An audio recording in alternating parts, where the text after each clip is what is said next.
Вие слушате Радио Канал 103 и хорор емисијата Данс и Макабре со 179-тото издание. Само за вас да ги слушате ви и слушатоки.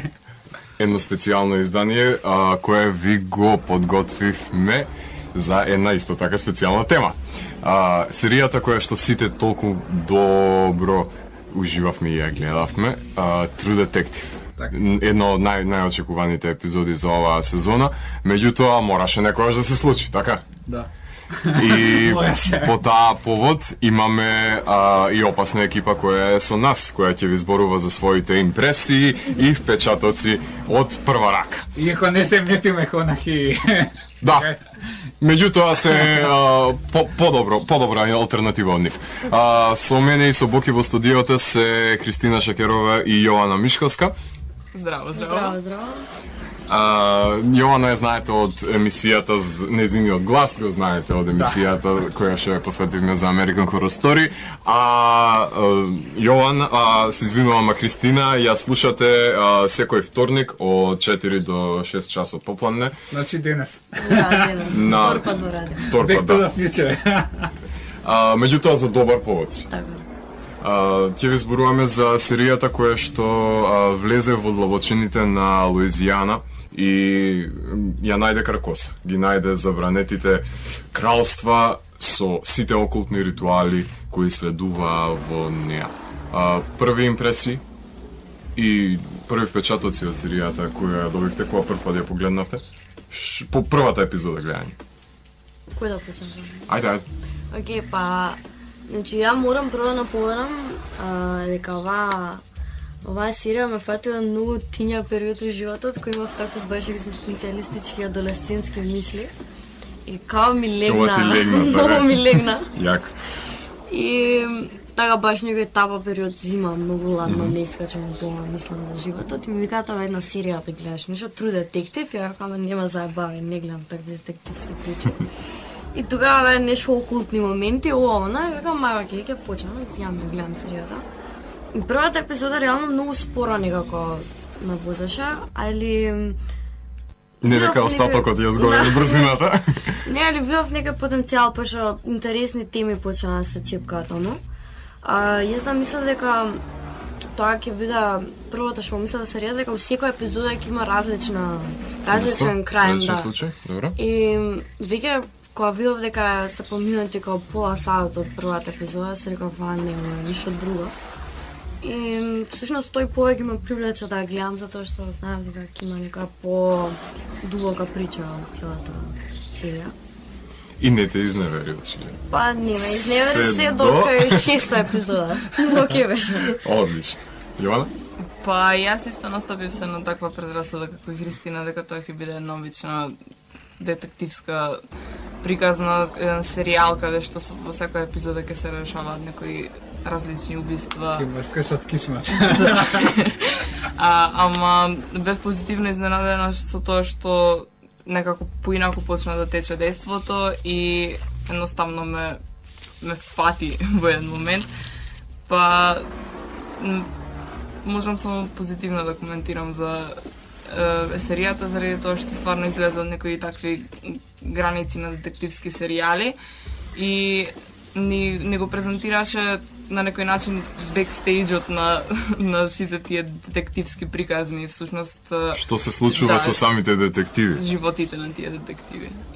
Супер. Така што ова што го слушнавте и многу повеќе следи во Данс и Макабре доцните ноќни часови. А на почетокот на емисијата и слушнавте The Handsome Family со темата која континуирано ја слушавме од оваа серија, односно Far From Any Road, и следува по неа The Black Angels со Young Man Dead и Melvins, феноменалните Melvins со A History of Bad Men. Во продолжение слушаме музика од оваа серија. Продолжуваме со Grinderman, Honeybee Let's Fly to Mars, The Macintosh County Shooters и CJ Johnson. Останете со нас затоа што ќе следи нешто многу интересно. Вие слушате Радио Канал 103, хорор емисијата Данс и Макабре со 179-то издание, посветено на True Detective. серијата која што беше криминалистичка драма, која Беше и ќе биде. беше и ќе биде гледана од многу луѓе затоа што како што веќе зборувавме, time is a flat circle и ќе биде континуирано гледана од многу генерации, изборувана барем првата сезона која што ние можевме да ја погледнеме во студиото. Покрај мене и Боки се Јована Мишковска и Христина Шекерова. Десната страна и овијата страна на Златко. Така Боки описно да пренесе како. А од другата страна на стаклото, што имаме Боки кога веќе ентериерот го И декорираме? светци, да. Ете така. Значи ви изборуваме Техничари. одлично. Никој не би ја... Без кои не би била реализирана оваа емисија. Така, Машевичица. Ви зборуваме за True Detective, односно за криминалистичката драма која позајми доста хорор елементи во оформувањето на своето сценарио и секако една мистерија која се провлекуваше од првата епизода до последната. Тие што повеќе се љубители на детективскиот жанр и во комбинација секако со ноар, пристапот воопшто кон самата кинематографија која имаме и во комбинација со hard-boiled фикцијата, односно таа Pulp Fiction, односно таа ефтината фикција по која што и серијата го добива своето име по Pulp магазинот True Detective, кој излегува во 20-тите години. Накратко само ќе ви давам многу малку информации за тие кои се уште не успеале да ја погледнат оваа серија. Беше емитувана на HBO, американската телевизија, за авторските права, мислам дека за европски пазар Fox ја емитуваше, предпоставувам, ги откупи. Серијата представува обид на двајца полицајци кои трагаат по еден серијски убиец во Луизијана во период од цели 17 години.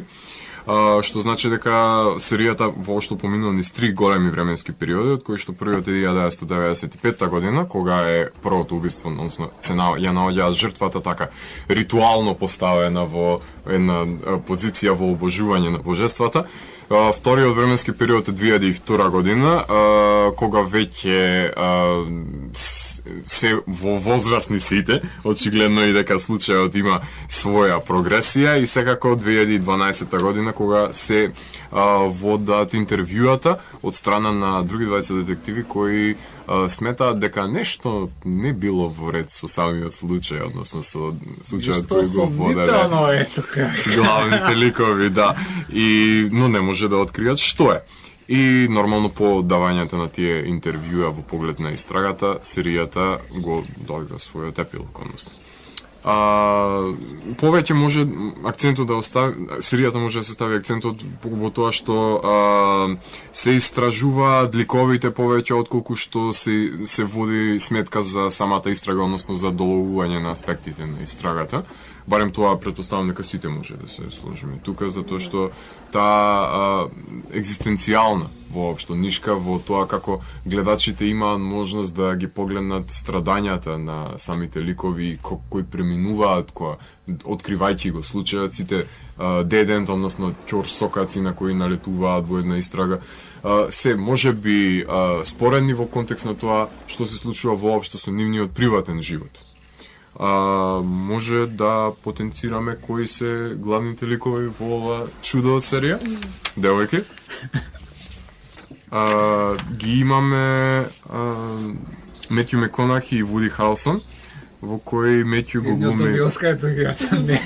Другиот аплодираш. Ама не за оваа серија.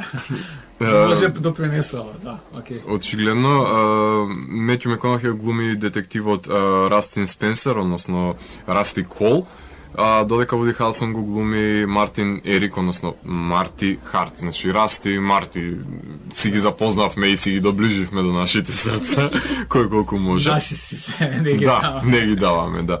И серијата беше снимена тоа што е интересно нешто да се потенцира во форма на минисерија, односно како што треба да изгледа еден серијски филм. Потенцираме филм, и тоа со големи букви, затоа што беше снимана на 35 мм лента, што значи може да ја толкуваме серијата како 8-часовен филм, малте не. И да, работена од страна на Ник Пицолато, тој е авторот на сценаријата на сите епизоди. кој е по потекло нормално од Нью Орлинс, од каде би бил. И покрај тоа што работи на оваа серија, тој има предавано литература на факултетите низ Луизијана и има една новела, Галвестон се нарекува, која е истиот жанр, како што е и True Detective, значи една така hard-boiled приказна со доста криминал и доста насилство. Меѓутоа, искрено јас кога ја гледав серијата, која имаше имам потреба од силни женски ликови во било која серија кога гледам. И оваа серија имаш. Тоа е холивудската прича, главниот лик, девојката и ценецот. Точно. Ценецот го убиваат. Во контекст на женските ликови, оваа серија имаше доста женски ликови, меѓутоа тоа мене што ми беше еден поголем проблем е тоа што беа поставени на маргините на серијата и буквално во многу краток период имаа воопшто пристап во самиот плот, односно во самиот пресврт на самата серија. Меѓутоа, во тие моменти беа доста експлозивни во кога се појавија. И ќе елаборирам и за тоа, меѓутоа сватив дека откако ја прочитав галанста на авторот, сватив дека ова е голем исчекор во неговата литература, затоа што во неговата новела скоро и да нема женски ликови и прикажани се многу паушално, искрено, така што thumbs up за тоа и што успеал самиот да го направи во оваа серија. Еден голем лайк. Да. А со авторот не знам, може да му пишеш писмо. Може така. И тоа на хајтија, да. По пошта со мајкичка. Па ако тој може да снима ТВ серија на филм, зашто да не му пратиме и писмо? Не, за женските, за тоа да се преиспита и за Да се преспита. да седнат вас која ќе пише, да ги метне, и да ти прати за рецензија. Може, па втората сезона на оваа серија, нели, како што беа најавите, ќе се базира на силни женски ликови кои се надеваме дека ќе може. Се надеваме дека. Па може ако Бенџамина, да, што има Бенџамина ќе се прета. Ако се снајде во таа улога која ќе добие. Миси Смит ќе биде во тој водавената ситуација. Ако успее во тој начин да ги открие тие тајни окултни настани од историјата на самата американска традиција, тогаш нека be my guest, нека тоа би рекол, да. Може да позборуваме за самата актерска изведба на Вуди и Марти. Девојки, што би рекле за тоа како си ги одглумија своите ликови Харлсон и Меконахи? Фантастично. Све најбоље. Све најбоље. Добро. Па, еве јас лично, значи ја гледав серијата многу кратко како гледав Dallas Buyers Club на Одлично. за што зеде и Оскар. И бев искрено фасцинирана, едноставно. Многу ми се свиде како актери. Е интересно тоа што крајно се имаат соживеано со ликовите и не ги пласираат на еден таков начин што и ние се соживуваме со нивната приказна и тоа е крајно реалистично прекажано, значи дури тој документаристички некој момент го има со нели снимањето, па дури и на делови не може да се распознае кој дел е во сегашноста, што е дел од минатото и како и двете времења влијаат на самите ликови. И мене искрено ми се свида и двата ликови и е интересно заради тоа што се изградени како комплетни спротивности, а се ставени во еден контекст да функционираат заедно. Така, има поларитет меѓу тоа што е Расти и што е Марти дома, ако ништо друго. Морам да спомнам, нели, откака заврши серијата, се дешаваат Оскарите и Митју Меконахи има многу инспиративен говор кога за Господ. Јужњака мислам, тоа И е. нека стена ми викам, ти си многу добар глумец. Да, не го расипувај тоа. Значи, не, алал да ти е, пошо. Он го глуми најголемиот безбожник, што го има видено некад самата, бараме да речеме телевизиска стена. Али дечкото се вира во Господ, онака хардкор и многу ми се свиеше тоа како успел да се извади од своја кожа и да биде толку добар својот нихилизам. А последните негови филмови има една многу добра нишка на така ги зареди на квалитетни наслови. Мислам дека од Killer Joe на Вилијам Фридкин неговата кариера влезе во сосема друг контекст. Значи, баш се надевам дека во иднина тој барем има потенцијал да луѓето се тргнат да не гледаат на него како дечкото од романтичните комедии. Со Кейт Хадсон. Така. Дојди 2 пати, како да изгубиш момче за 10 дена. Барем благодарение на True Detective мислам дека допре до тоа што го имаат Мат Микелсен и Кевин Бейкон направено во Hannibal и во Following, односно имаат нивното присуство на камерата буквално ја води цела серија. Значи секој гест, секоја гледачите се опиени од таа нивна магична актерска изведба. Барем тоа Маконахи добро го постигна во оваа серија и Мад, да не го забораваме, еден од последните негови филмови исто така беше покрај Dallas Buyers Club. Значи имаше неколку кои во оваа година излегува кои се доста солидни, кои покажува едно друго лице на самиот Метју Маконахи. Добро, и во Wall Street само епизодна, кратко исто. Доволно важна да ги забележиме и тие интересни негови моменти кои беа и присутни во True Detective на такви секвенци. Добро, и за Her, исто. Да, кажеш он е главен вик. Не. Не е главен дик. Не е главен. Не. Еден главен, okay. Може така да кажем. Штета.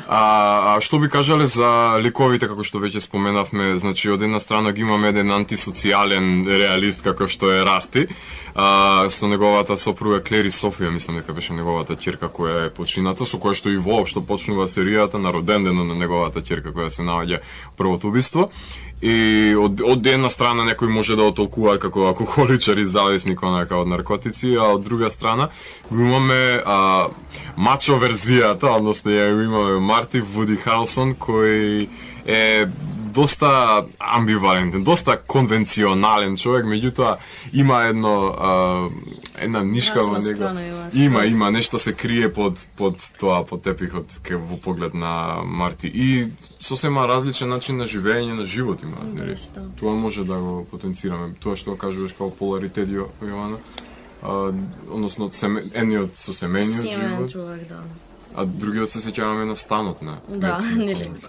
Иако мене многу ми се свија станот на Раста. Апсолутен минимализам. Барем добра литература. Тоа можеме да го забележиме.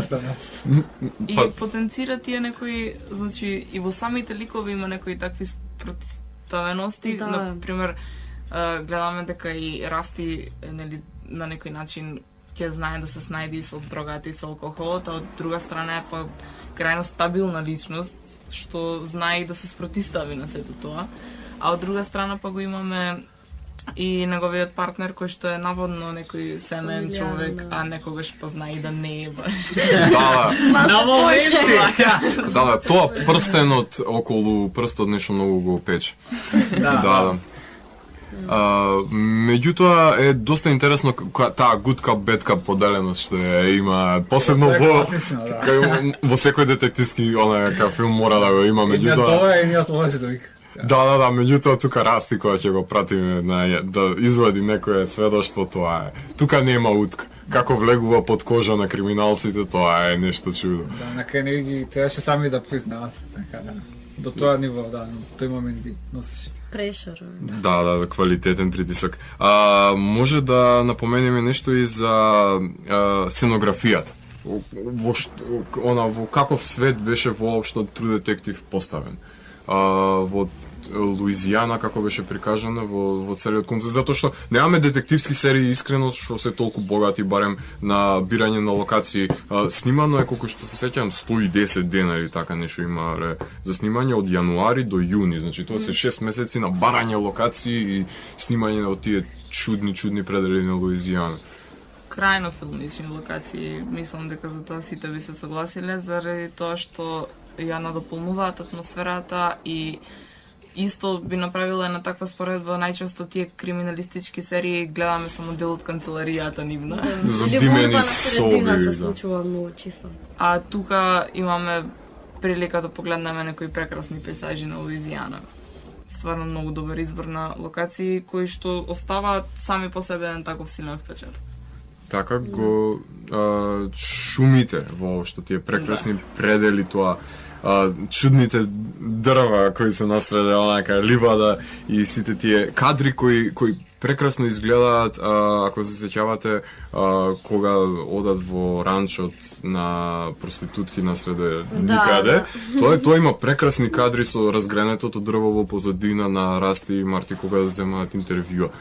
Тоа е на филмови, тоа го нема искрено, а не па на нека и ТВ серија. Исто читав дека наводно за стената која ќе ја најде таа разрушената Црква, така? дека за потребите всушност на таа сцена го имаат изградено патот до неа. Затоа што очигледно непристапно било. Да, сигурно си ја прилагодиле локацијата и со тоа сакале некако им се погодило, да кажам, со тоа што ја го прикажале тој пейзаж, а од друга страна, ако се сеќавате, ги има тие фабрики и дел од градот Така, во позадина, да. И тука се играат со контрасти на некој начин. Да доаѓаме од урбаност во примитивизам, каде што има, да подсетиме, значи, доста окултизам и доста магија. Посебно на цртежите во црквата тоа е забележливо. Значи, тоа се ангелите на, ако не се сеќавам, имаше во една сцена, има ангелите се прикажани каде што Метју ги поминува она со сијалица, така што ги имаме сантерија доста се употребува, значи вуду ритуали и секако многу клучен момент се тие дрвцата. Кои што се добар предвесник дека нешто лошо ќе се случи. Да, односно тие како беа потенцирани као мрежи за ловење на ѓаволи. Така нешто биле употребени во минатото. Така, во секој случај тоа му дава додатен шмек на сето ова. Као поставено е во позадина, значи и да ништо не се случува. Значи и само да слушаме некаква си музика која е така ритуалистичка во позадина. Значи само кога ќе ги видиме тие дрвца, само кога ќе видиме цртежите, знаеме дека има нешто below, онака, има нешто скриено и нешто тмурно под тие прекрасни пейзажи кои Луизијана ги има време да ги понуди. Би можеле тие да се сметаат на некој начин како некој лајт мотив во тој делот на истрагата кои што навестуваат нешто, бидејќи се појавуваат често во скоро секаде, мислам, тие се као сувенир во секоја куќа, очигледно во Луизијана, затоа што секаде ги имаше, дури на едно место имаше збир. Туце, да. Јако. Меѓутоа, една тешка мистерија вози оваа серија и тоа може би ги држеше сите гледачи на штрек. А што се однесува до самиот случај, односно до самата истрага, очигледно дека треба да се тропне на многу врати за да се добие многу погрешни одговори. Меѓутоа, ако забележавте, скоро зад секоја врата имаше по некој лудак. Значи, спомнеше тоа да тој викаше го баја, и тогаш не ги. Да, тоа се појава лудаците. Да. Сите забегува, да, ама тоа се знаеше дека тоа ќе го бараат, тоа е тоа. Така, може да се објасни. А го бараат жолтиот крал, односно го бараат кралот на Каркоса, на земјата, античката земја, која наводно секој различен автор веќе ја има преземено во својата литература, така што ова беше само еден вид на овековечување на сето тоа што го имаат работено Чемберс, Бирс и ред други автори за кои ќе ви зборуваме во текот на емисијата. Меѓутоа, покрај тоа што ја има детективската таа палп фикција и хорор окултизам, оваа серија многу се разликуваше од другите детективски, криминалистички серии кои што може да ги погледнеме, CSI или кои да се други актуелни, баш ради таа нишка која што имаше окултизам поставен во позадина, нека тука е присутен, меѓутоа не елабориран максимално. Грмушката ѕирка. Дали тоа е интересно, баш ме интересира. Сметате дека тоа му даде backfire, дали беше тоа на самата серија. Баш ради тоа што не беа одгатнати многу работи во поглед на тоа како се изведуваа ритуалите и било што. Освен имаше, фотографии, имаше сведочења на луѓе, меѓутоа никогаш на прва рака не ги го видовме. Не ја видовме изведбата, освен видеоматеријалот, снаф филмчето под наводници што беше така убаво филувано и добро е што беше воопшто прикажано на HBO, нешто така лудо. Меѓутоа дали сметате дека серијата би добила повеќе или би изгуби баш ради тоа што не беше навлезено во процесот на како се збирало племето и како се одржувал тој ритуал или само мислите дека доволно беше ова наговестување на самото постоење на овие чинови? Самата серија за вас е така некако мистериозна од самиот почеток и мислам дека долго би се откриле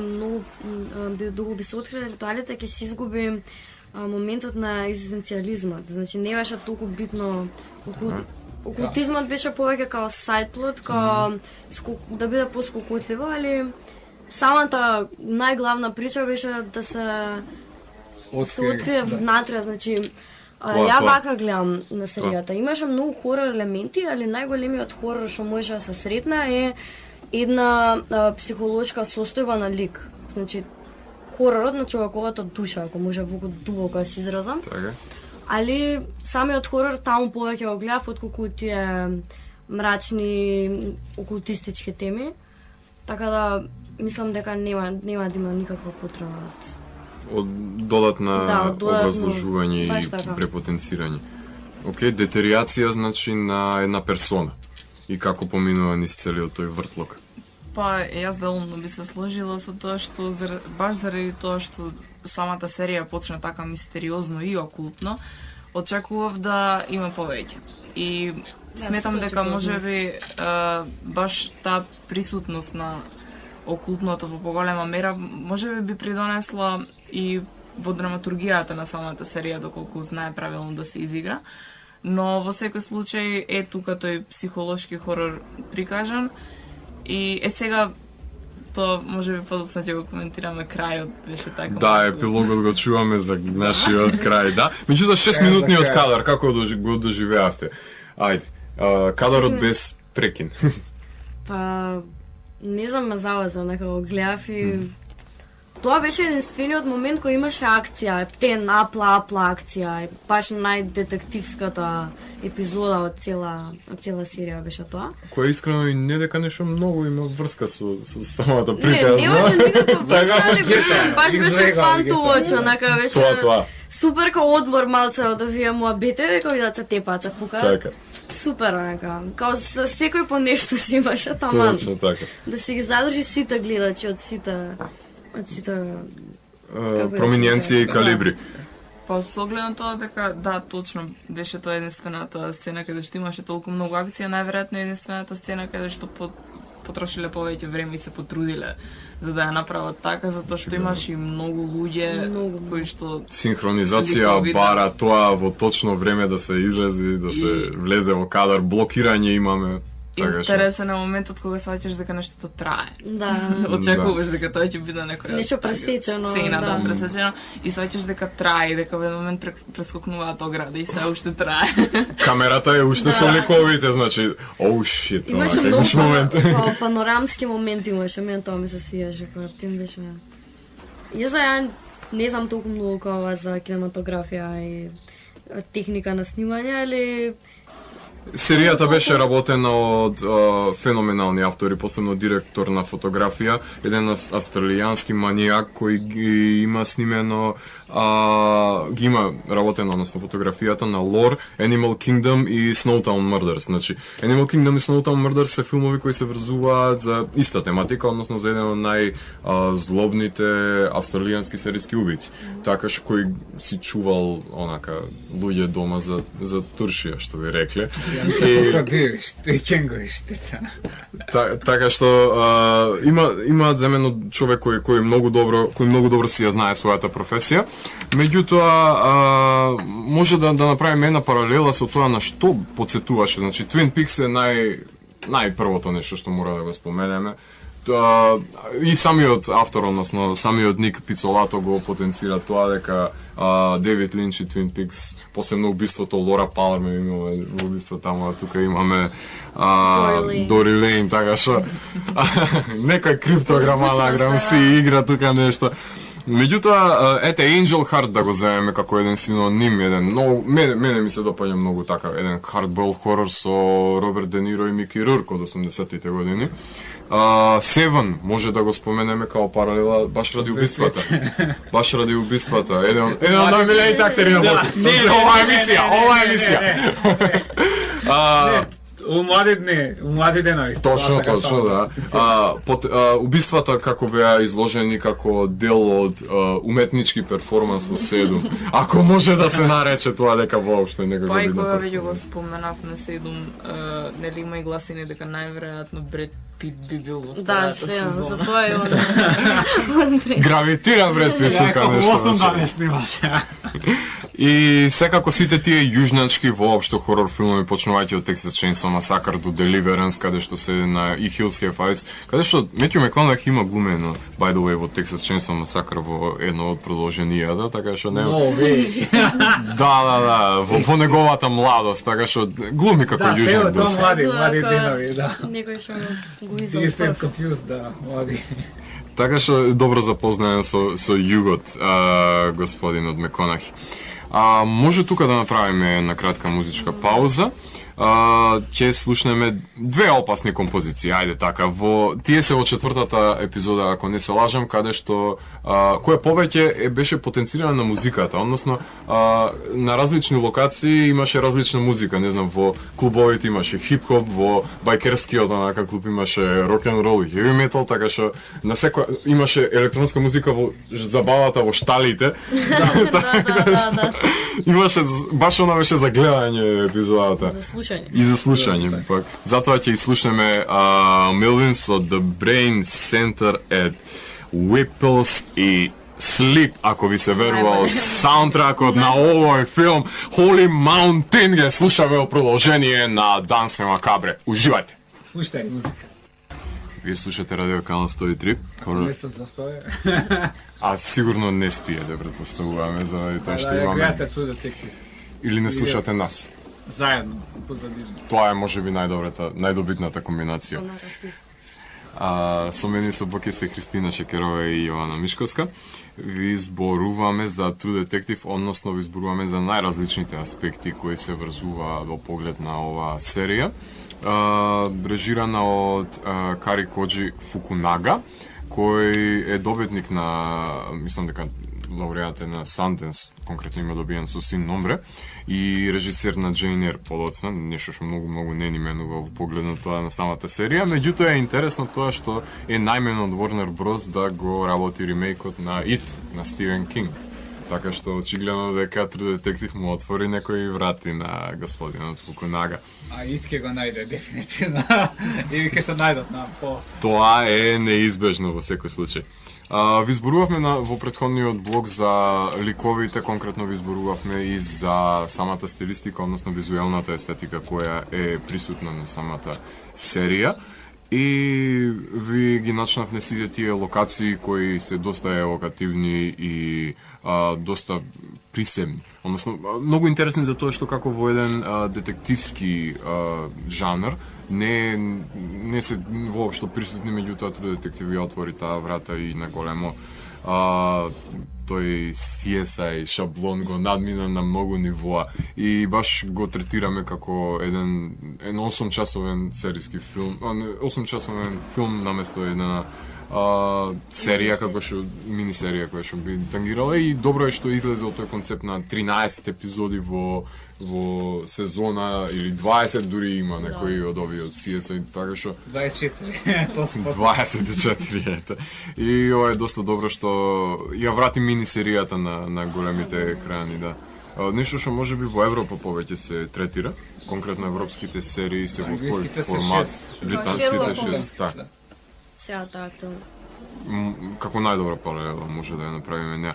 Може да ви позборуваме за нихилизамот и за мизантропијата на Расти. Нешто што предпоставувам дека сите не интригираше за сето тоа што тој го изнесуваше и кои тематски целини тој ги врза.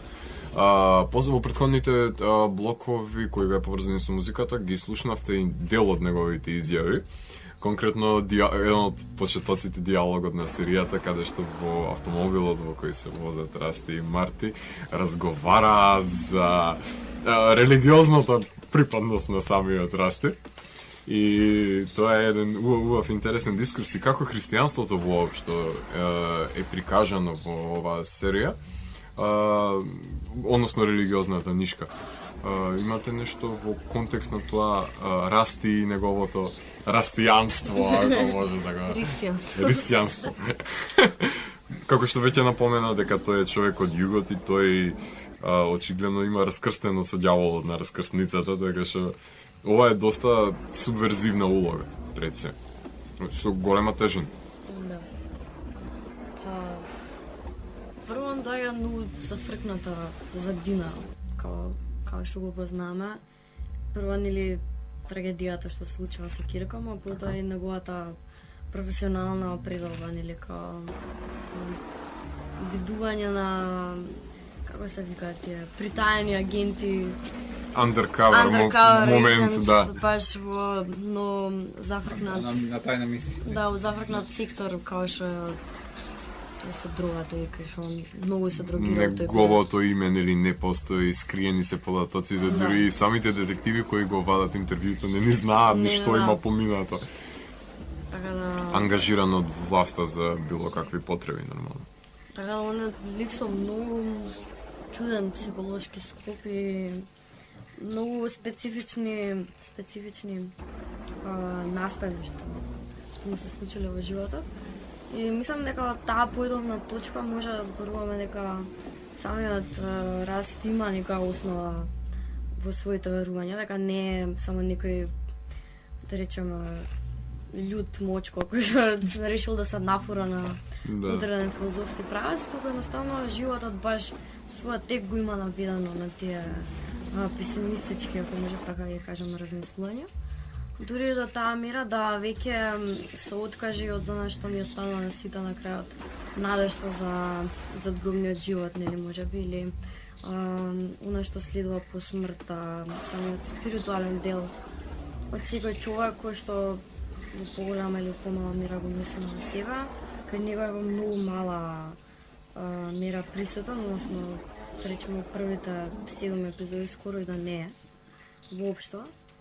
Веќе при крајот имаме некој мало освестување и враќање кон тој спиритуален дел, ама сега се еден од тие ликови кои што да речеме и на начел, односно во многу мал размер го покажува човековиот очај и самата суровост на животот што може да направи, некои зафркнати случувања како може да влијаат на самиот лик. Жртва на собствената екзистенција. Да, баш така. И као може да речеме дека земен као дека создаваат нов архетип на вакви ликови во серија.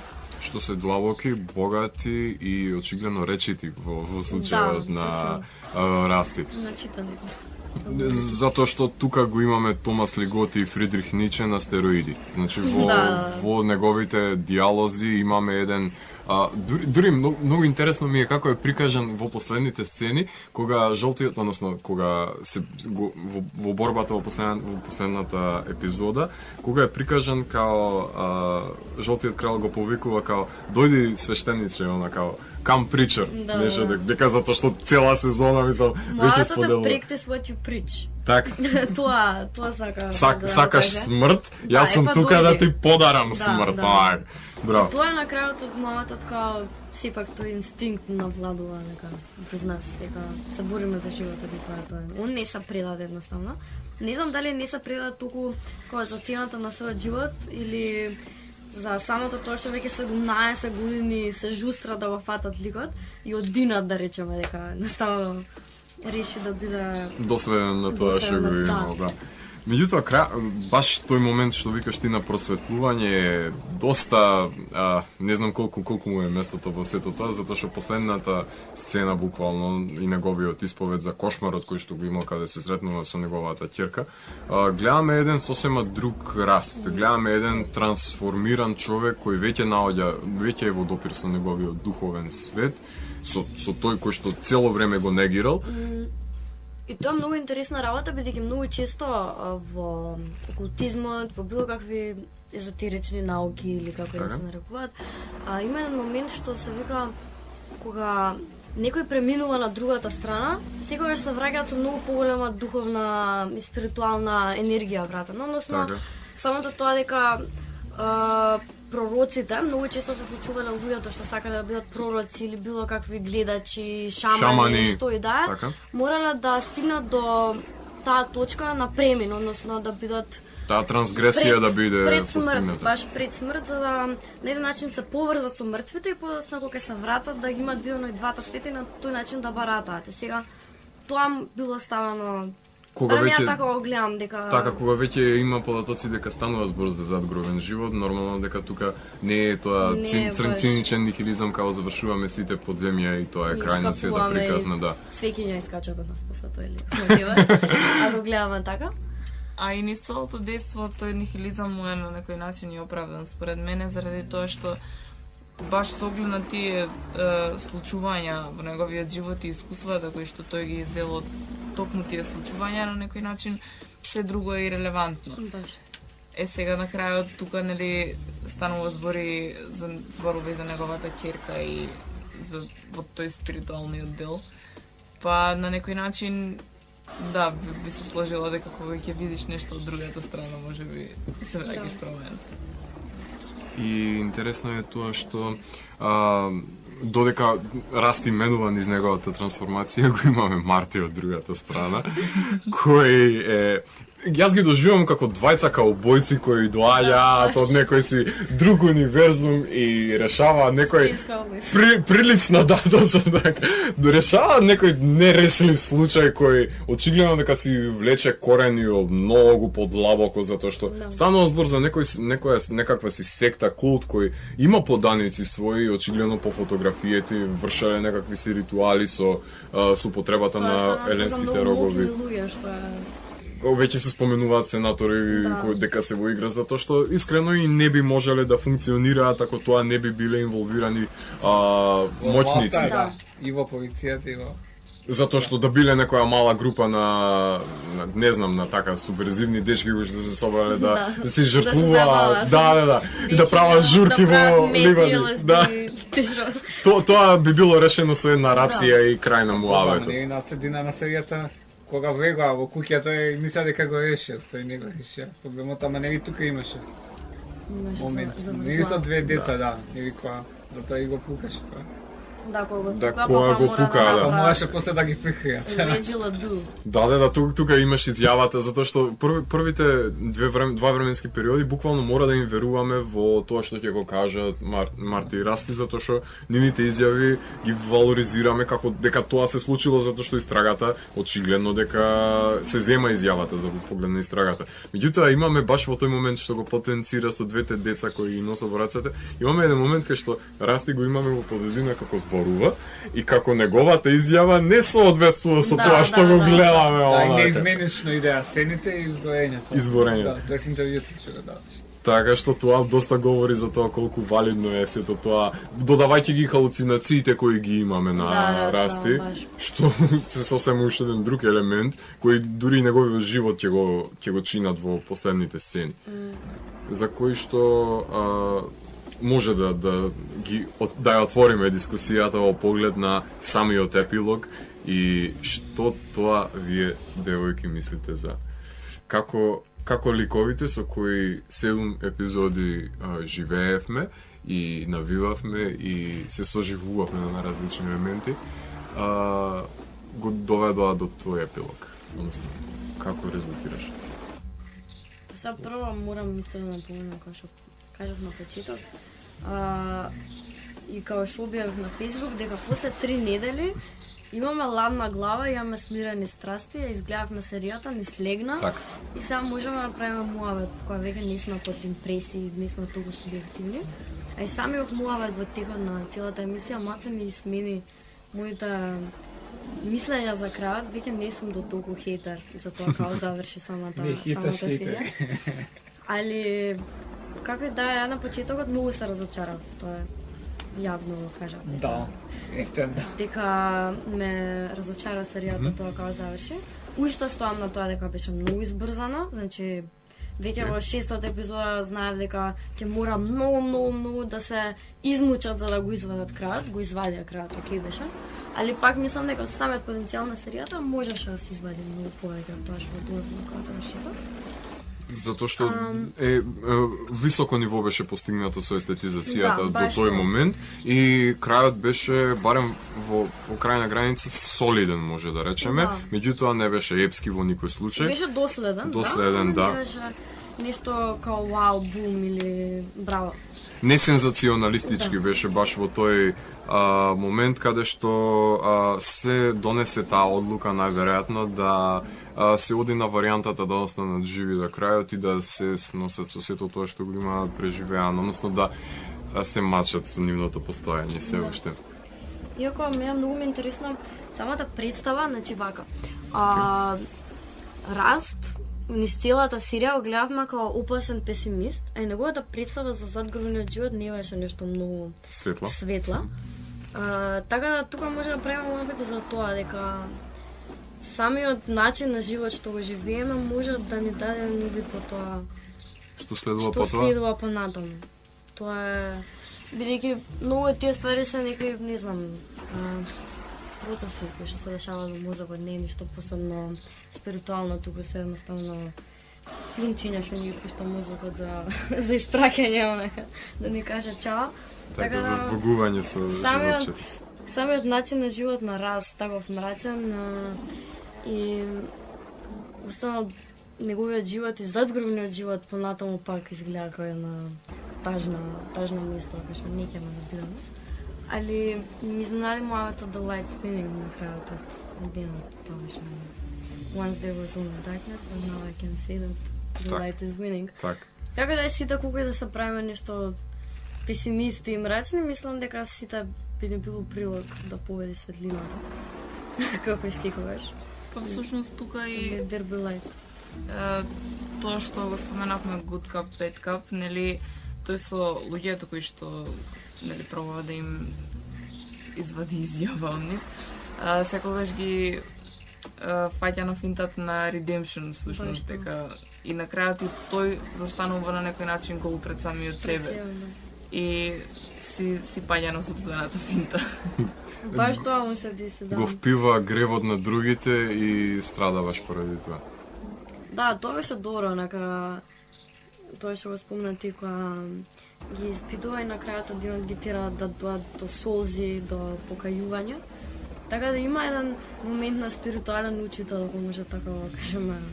Иако тој не верува во тоа, можеби баш поради тоа толку многу им успева што не целосно изолиран од тој дел од себе си, да може толку добро да им го наметне тоа на другите, бидејќи не го чувствува на себе си како таква и нема некоја ниво на емпатија која што може да го отргне од... Да, своите чувства не се во игра во дадената ситуација и баш е гуру кој го пренесе до неговата мрачно сведоштво.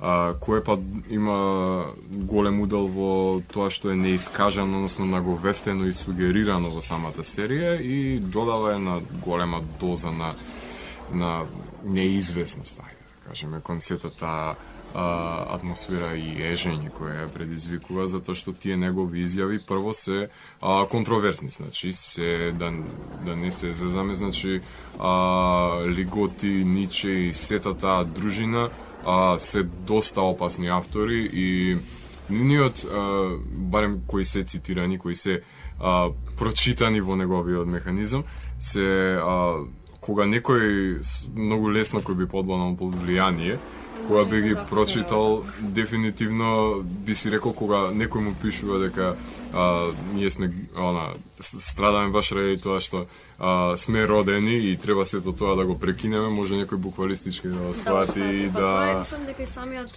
кетч со серијата, можеш да ја сватиш буквално, многу буквално како што дава, тоа можеш и да протолкуваш на некој друг начин, бидејќи имаше доволно елементи за да направиш еден вид на свое толкување самата серија. Затоа мислам и дека не беа откриени до крај стварите, за да си направиш ти твој филмче у главата и понатаму се прашуваш дали е тоа или не, што е многу паметно. А друг дел што доаѓа тука е дека Раз многу навлагаше во тоа да ги подкупува моралните вредности во голема мера.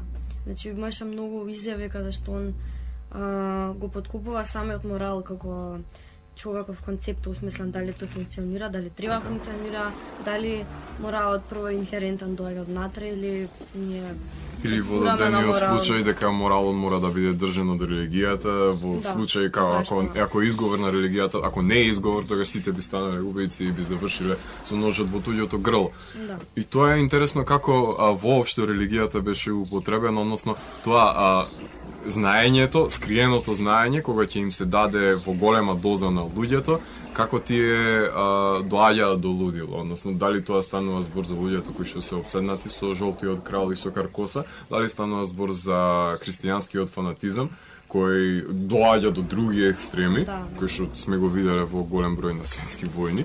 Тоа не ни треба за тоа докази.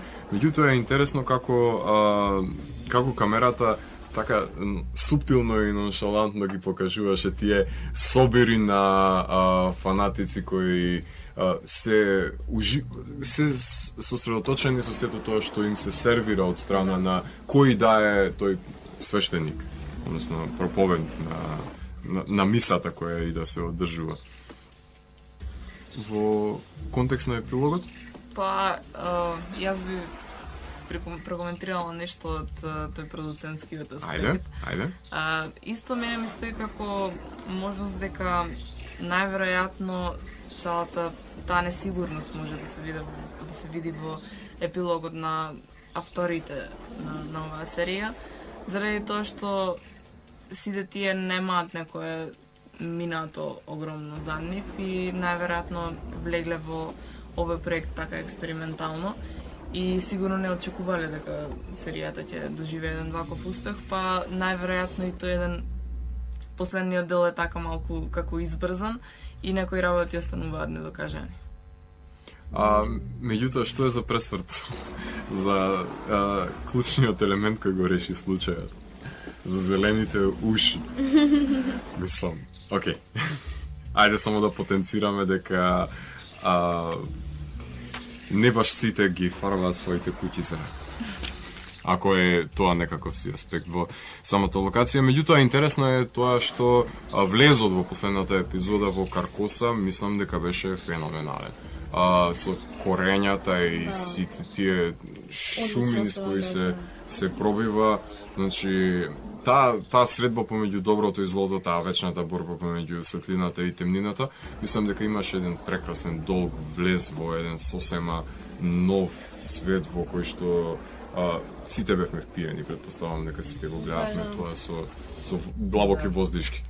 И тоа беше тоа лавкрафтовското што зборуваме често во оваа емисија, меѓутоа тука беше прикажано на лице место. Ајде, може да направиме тука една кратка пауза. Во продолжение ќе слушнеме музика од самата серија, односно Meet Me in the Alleyway ќе ја слушнеме, композицијата на Стив Ерл. И секако може да направиме една интересна комбинација тука од 13th Floor Elevators и Captain Beefheart and His Magic Band, бендови кои говорат за психоделичниот вајб кој беше проминентен од оваа серија. Уживајте. Вие слушате Радио Канал 103. Стоци. Хорор емисијата Дансе Макабра. До сега, мислам дека не. Мислам дека бевме доволно интересни за Јас ти држа будни. да ги оставиме будни живите и да ги разбудиме мртвите. Тоа што ни е девиза на емисијата. Со мене и со Боки во студиото се Јована Мишковска и Христина Шекерова. Десната и левата страна. И ви зборувавме за True Detective, ви зборувавме за сите аспекти кои ја красеа оваа серија и Вие вистински детективи. точно. И ние како детективи влеговме да ги расчлениме сите мистерии кои останаа неодгатнати во самата серија.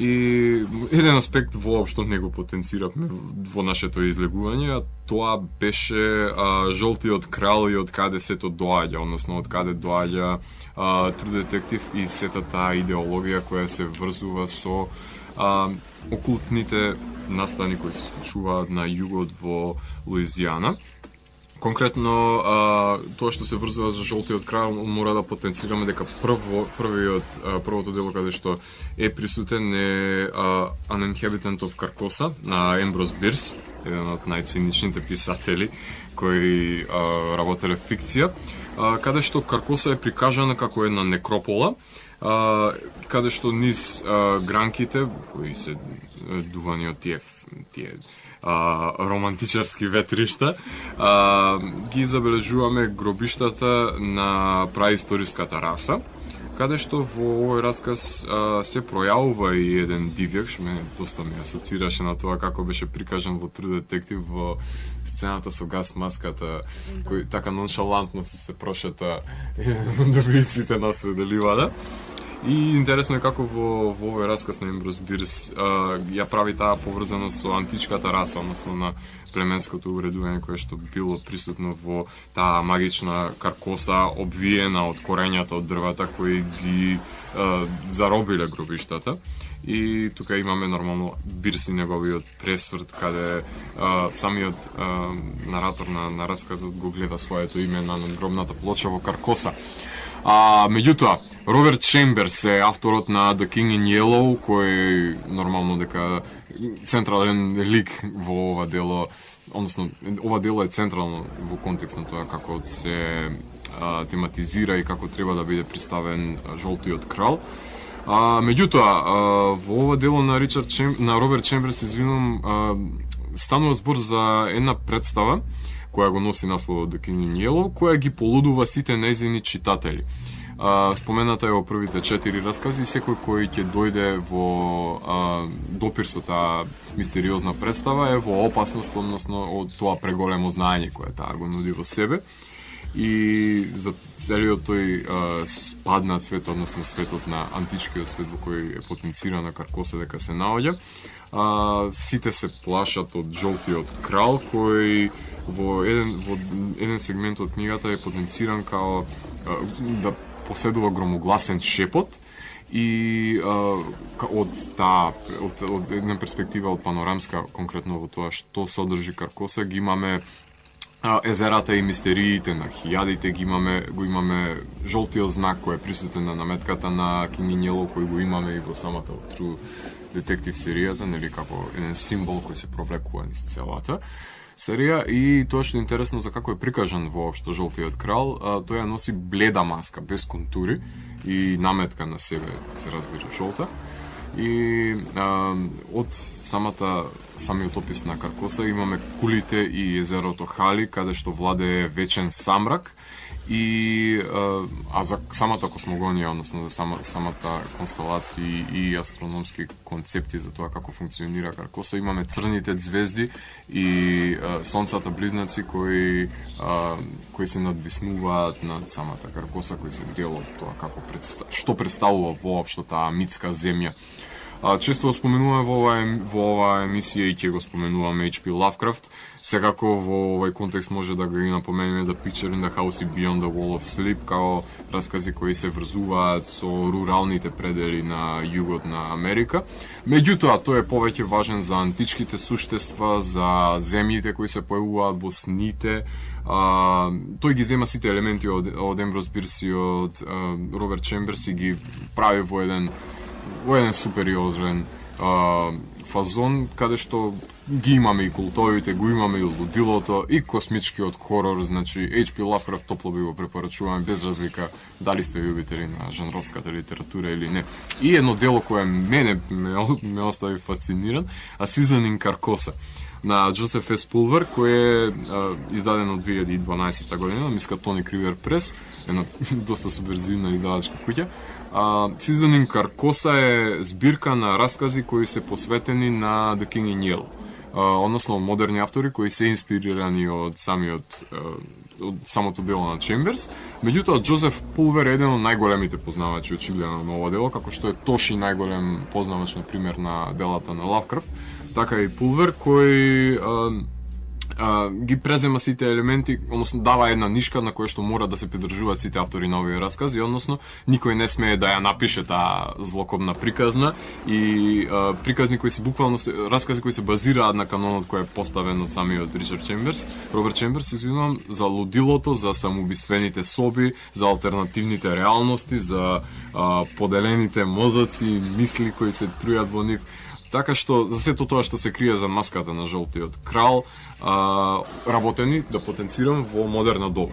Тоа дава сосема нов шмек затоа што имаме на пример така проколнати веб сајтови, имаме изведба на некакви си филмски проекции кои се врзани, значи ова е прекрасна збирка која Пулвер има цел свој живот работено и очигледно доста детално има чешлано низ кои раскази ќе ги примени. Меѓутоа, од детективски аспект ги имаме Реймонд Чемберс, еден од најважните автори на детективскиот жанр и неговиот Филип Марло Бран. Лерд Барон го имаме, еден од најфеноменалните хорор автори во последните децении, кој иако има многу малку напишано, тоа што го има напишано дефинитивно вреди да се напомене. Посебно минатата година издаде една феноменална книга. Комбинација на детективски приказни со лавкрафтовски хорор, буквално напишани од еден огромен мајстор.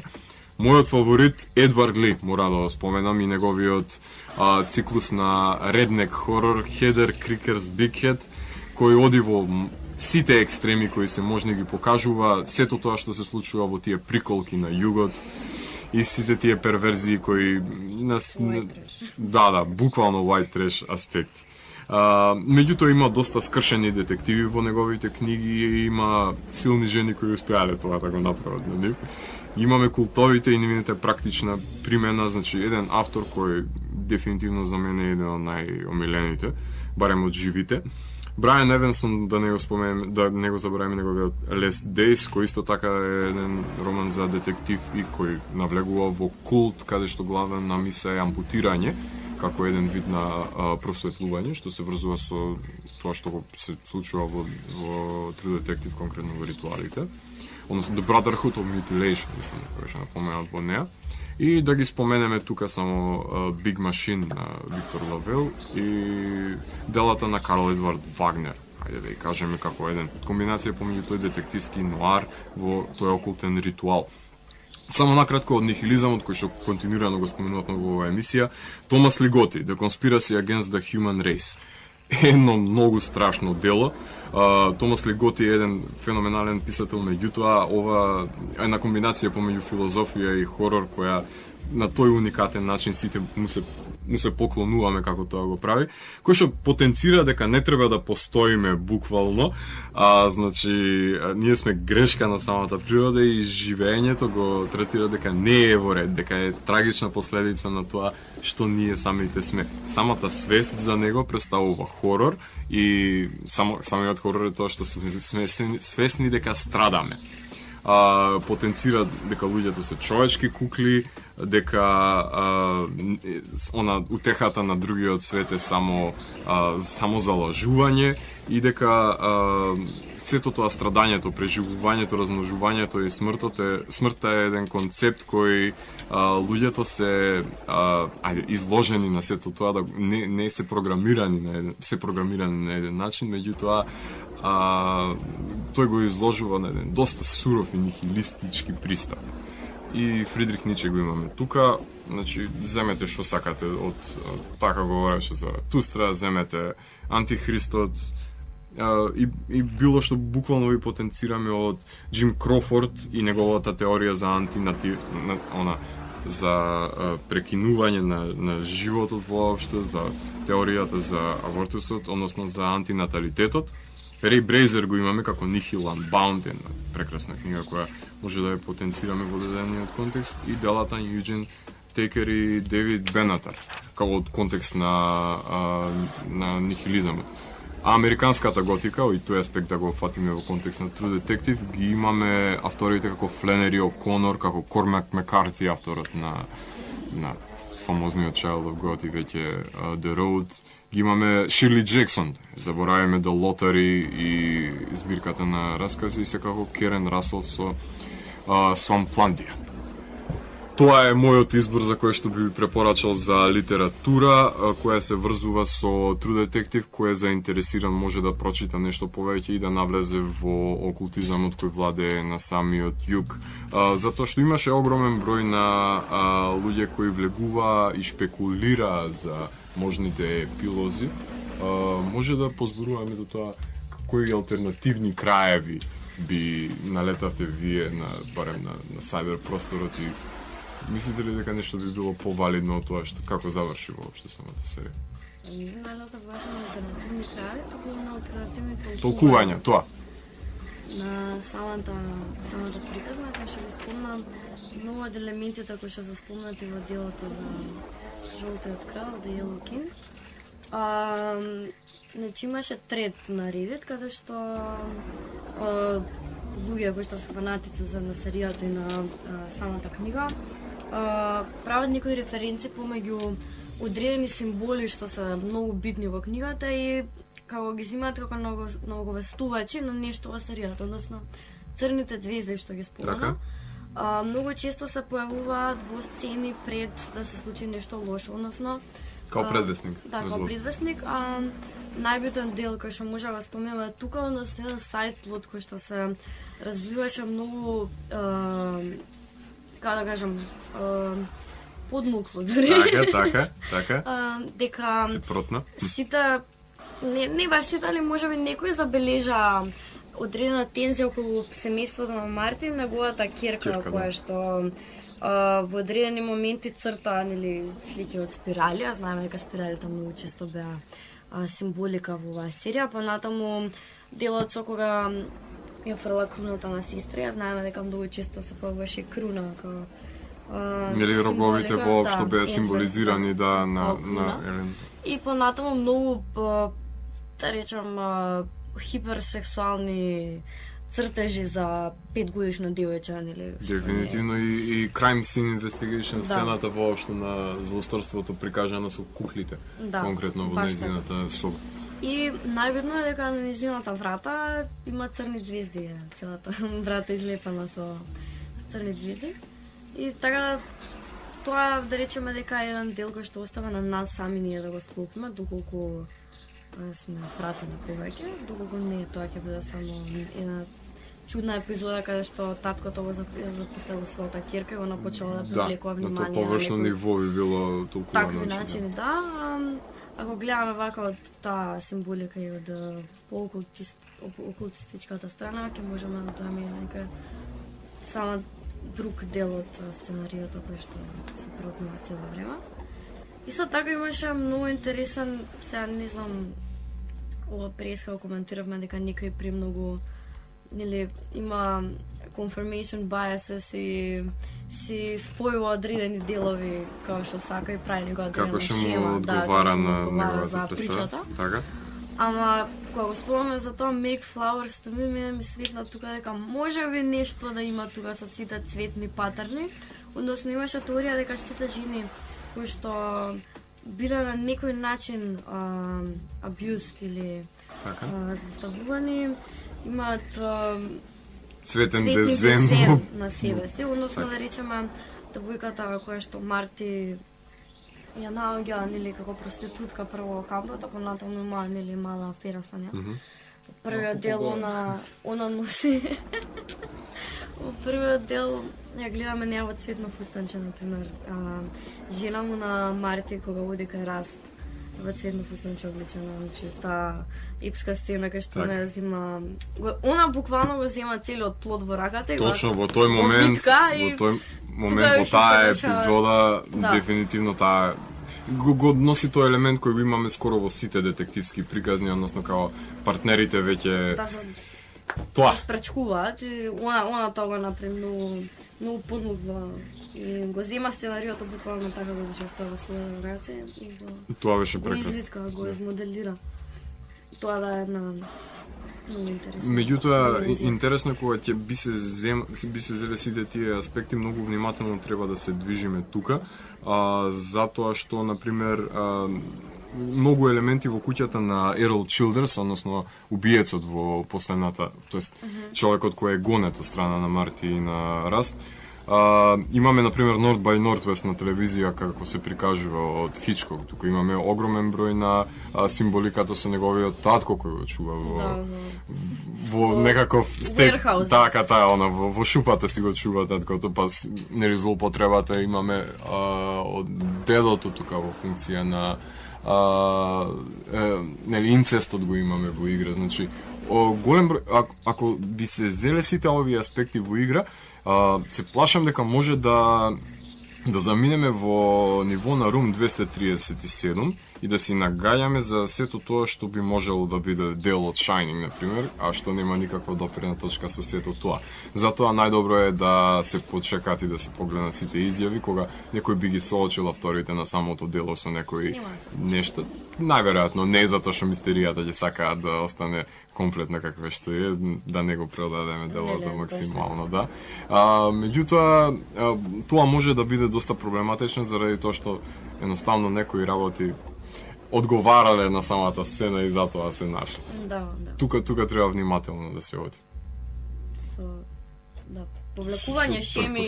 Да, тоа носи сосема други контекст и друго влијание и може муавето да замине во ќорсокак. Меѓутоа, ние тука си имавме еден прекрасен муавет со Боки, со Кристина и со Јована, така што се надеваме дека не бевме досадни ова емисија, дефинитивно ви оставивме будни до овие тосни вечерни часови и ги разглобивме сите архетипи, шеми и воопшто составни делови од и теории на заговор. Дефинитивно последниот дел.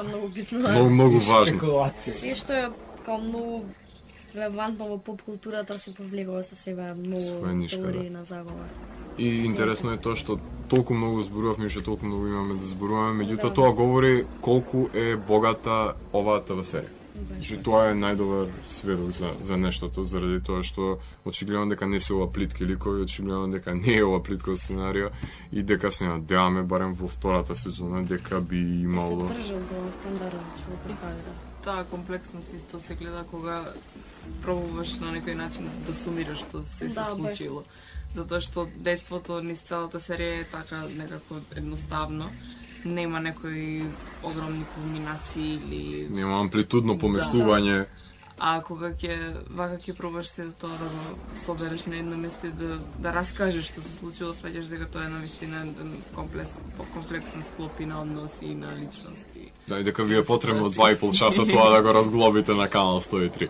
8 епизоди, толку многу муавете. Се надеваме дека ќе продолжат и понатаму да нешто за втората сезона. Имаме најави дека ќе се снима очигледно ако 6 месеци беше работена првата, што значи дека треба да се седне и да се работи. До крајот на година би требало да ја добиеме.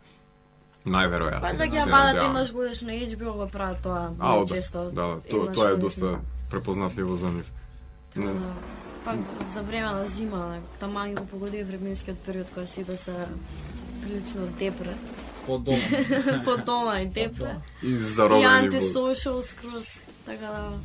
Ќе им легне. Знаат што прават, Ајде се надеваме дека некои женски ликови ќе ги пополнат стапките, односно чевлите на Метју и на Вуди. Може.